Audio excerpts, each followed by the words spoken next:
Bring the horns in. We going all in.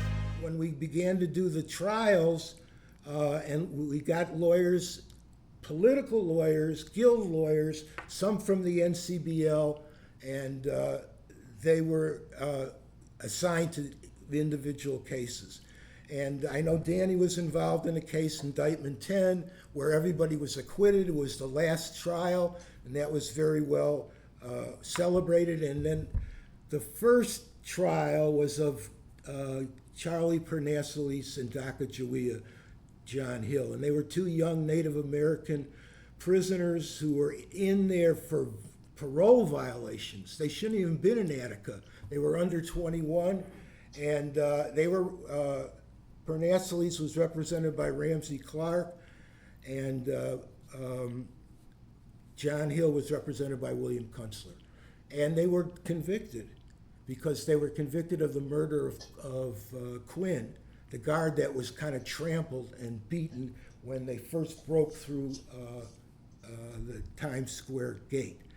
And so they went to prison, and we still continue to do the work with the brothers and project the real criminals, and kept the unity and followed the leadership of those people.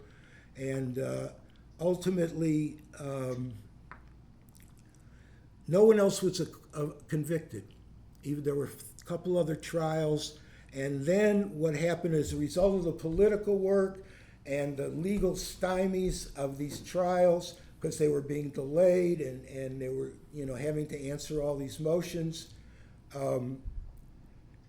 Then governor who followed. Carey. Yeah, what was his name? Carey. Hugh Carey, right. Hugh Carey. Yeah, Hugh Carey. He gave amnesty to all the other indicted prisoners, and also gave clemency and sentence clemency to John Hill and Sacagawea, John Hill and Pernaselis.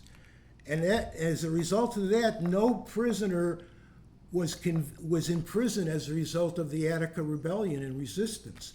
So that was a huge victory for all the lawyers and all the political people, and everybody was, thrilled about that. But the work was still going on, and we were very much committed to doing this civil rights case on behalf of the brothers. And there had been some court of claims cases before that, and somebody got a verdict in the court of claims. But the civil rights suit was what we really were after. And the judge we were in front of was John T. Elfin, which was always called by Dennis Numbnuts, Judge Numbnuts.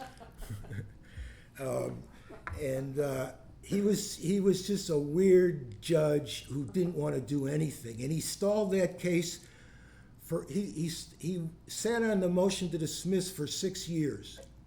He didn't respond to anything, and there were lawyers in New York that filed the complaint but really weren't pushing it. So one day the judge came in court and said, if you don't file any discovery within 30 days, I'm going to dismiss the case.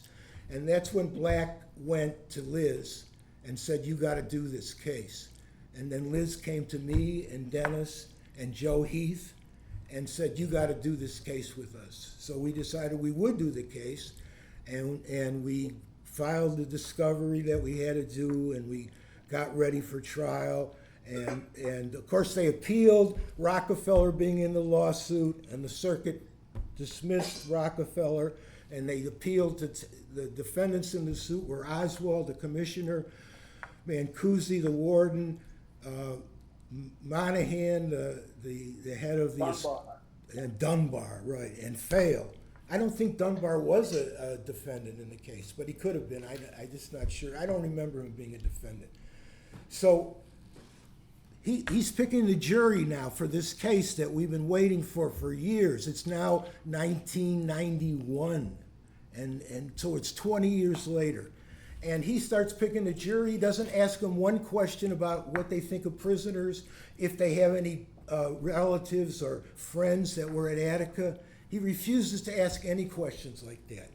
And he picked 6 jurors in 25 minutes. Cut it out.